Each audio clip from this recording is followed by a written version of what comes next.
હની ટ્રેપમાં પકડાયેલ બે મહિલાને પાસાના કાયદા અંતર્ગત જેલ હવાલે કરતી સારોલી પોલીસ મહેરબાન પોલીસ કમિશનર શ્રી અનુપમસિંહ ગેહલોત સાહેબ તથા ખાસ પોલીસ કમિશનર શ્રી સેક્ટર 1 તથા નાયબ પોલીસ કમિશનર શ્રી ઝોન 1 તથા મદદનીશ police commissioner Shri B division Surat શહેરનાઓએ હની ટ્રેપનો ગુનો કરવાની ટેવવાળા લોકો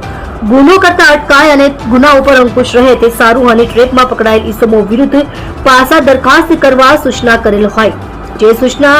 અને માર્ગદર્શનના આધારે પોલીસ ઇન્સ્પેક્ટર શ્રી એસ.આર. વેકરિયા તથા સર્વેલન્સ સ્ટાફના પોલીસ સબ ઇન્સ્પેક્ટર એચ.એલ. દેસાઈ તથા હેડ કોન્સ્ટેબલ ભાવેશભાઈ વાઘજીભાઈ તથા પોલીસ કોન્સ્ટેબલ પરેશભાઈ નાથાભાઈ નાઓને આવા ઈસમો વિરુદ્ધ પાસા દરખાસ્ત તૈયારી કરી મહેરબાન પોલીસ કમિશનર સાહેબ શ્રી સુરત શહેરનાઓ તરફ મોકલી આપવા સૂચના આપતા દરખાસ્ત તૈયાર કરી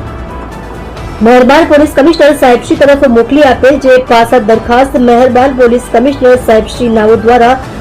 મંજૂર કરી પાસા હુકમ કરતા હની ટ્રેપમાં પકડાયેલ મહિલાઓ દક્ષાબેન સ્વર્ગસ્થ ભરતભાઈ આકોલિયા, દિવ્યાબેન વિઠ્ઠલભાઈ કરવૈયાની પાસા હુકમની બજવણી કરી અલગ અલગ જેલ ખાતે મોકલી આપી પ્રશંસનીય કામગીરી કરેલ છે।